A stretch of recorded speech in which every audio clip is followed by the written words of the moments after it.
Naniniwala ako, gaganda ang buhay.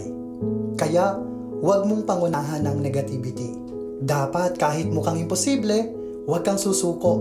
Kasi si Lord, nakikita niya kung sino yung mga taong nagsisikap.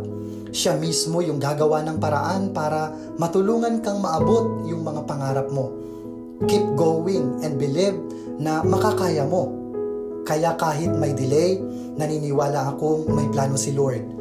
I am praying na someday maging successful tayo, hindi lang sa pera o material na bagay, pero pati na rin sa good health, contentment, and peace of mind. Naniniwala akong may right timing sa lahat, and God wants to remind you, hindi palaging mahirap ang buhay. Sadyang may mga pagdadaanan kang pagsubok para mas maging matibay ka. Keep going. Balang araw, mas maiintindihan mo kung bakit kinakailangan mo munang matuto at mas maging malakas. Kaya matutong magpasalamat at maghintay, gaganda rin ang buhay mo.